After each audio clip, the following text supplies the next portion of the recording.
លោកហើយលោកអត់មានមើលពីបញ្ហាសង្គមអីទេរាល់ថ្ងៃហ្នឹងគេកំពុងតែផ្ទុះរឿងអីវ៉ាន់ឡើងថ្លៃម្នាក់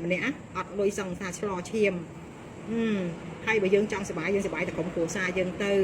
គប់អាពាហ៍ពិពាហ៍វាមានអីអស្ចារ្យទេវាមានលោភផ្លោះតាណាទេ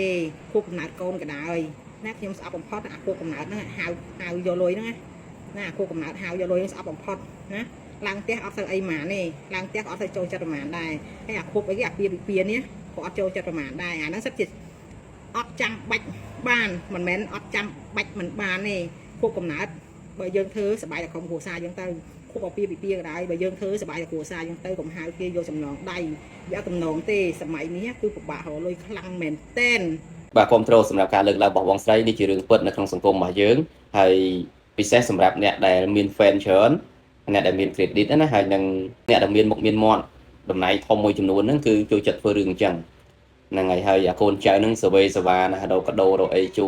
លរួមហ្នឹងហើយតិចក៏អត់សមក្នុងតំណែងតិចពេកក៏អត់សមជា idol ណាអត់សមជូនកាដូ idol ជាដើមណាតាក់ទងនឹងខួបកំណើតដោយបងស្រីលើកឡើងតាក់ទងនឹងខួបអាពាហ៍ពិពាហ៍គឺធ្វើតែក្រុមគ្រួសារឯងទៅតែបើសិនជាដើម្បី surprise មែនទែនហ្នឹងគឺ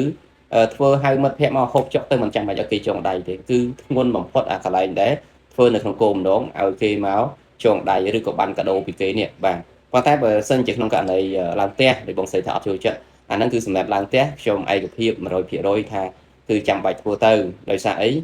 មួយជីវិតហ្នឹងជួនកាលឡើងផ្ទះម្ដងពីរដងហ្នឹងវាមិនសំខាន់អីទេហើយណាមួយគឺជាវប្បធម៌ជាប្រពៃណីយើងនៅខាងឡើងផ្ទះណាគឺចោលមិនបានទេផ្ទះតូចក៏ដោយផ្ទះធំក៏ដោយដើម្បីអបអរសាទរខ្លួនឯងក្នុងជីវិតនេះគឺរកបានផ្ទះប៉ុណ្ណឹងអាហ្នឹងគឺខ្ញុំគិតថាមិនខុសទេឬក៏កម្មវិធីបុណ្យសពឬក៏បុណ្យអីអាហ្នឹងក៏ជារឿងជិះមិនផុតដែរប៉ុន្តែរឿងតាក់ទងនឹងខួបកំណើតឬក៏ខួបអាពាហ៍ពិពាហ៍នេះគឺខ្ញុំឯកភាពជាមួយនឹងបងស្រីថាមិនគួរធ្វើដើម្បីយកលុយគេទេហើយពិសេសមានរោងមានអីតកចងដៃអីណាបាទហើយបងស្រីលើកឡើងអត់ខុសតែម្ដងសេដ្ឋកិច្ចហ្នឹងហើយលុយកាក់ហ្នឹងគឺពិបាករកហើយបើងាកអានេះខួបកំណើតនៅខួបអាពាហ៍ពិពាហ៍ហើយជួនកាលផ្ទះមួយហ្នឹងកូន 4-5 នាក់ខួបកូននេះមិនតាន់បានប្រហែលខែហ្នឹងខួបកូននៅខួបកូននៅមួយឆ្នាំលេងកម្មវិធី 3-4 ដងហើយអ្នកដែលស្គាល់ហ្នឹងងាប់អត់ហើយមែនអត់បងប្អូនបាទអញ្ចឹងគឺគាត់ជាកំណត់មួយសម្រាប់ហើយបងប្អូនយើងចាស់អ្នកទាំងអស់គ្នាថាតើមួយណាដែលយើងធ្វើទៅវារីកចម្រើនហើយមិនប៉ះពាល់ដល់អ្នកដទៃបាទអរគុណទៅវាធ្លាប់ទៅពេទ្យញឹកអញ្ចឹងណាហើយដល់អញ្ចឹងពាក់ទៅរៀងដូចខានទៅពេទ្យយូរដែរហ្នឹងព្រោះអីទៅពេទ្យប្រចាំរាល់ខែអញ្ចឹងហើយដូចយើងហាត់ប្រាណហាត់អីទៅវាមិនទៅចុកដៃចុកជើងអញ្ចឹងទៅមុនឈឺដៃឈឺជើងដល់ពេលយើងពាក់ហ្នឹងទៅវាធ្វើឲ្យអារម្មណ៍យើងស្រស់ថ្លាហើយវាអត់គិតអីណាវាដេកទៅលក់ស្រួលអញ្ចឹងទៅណាអូន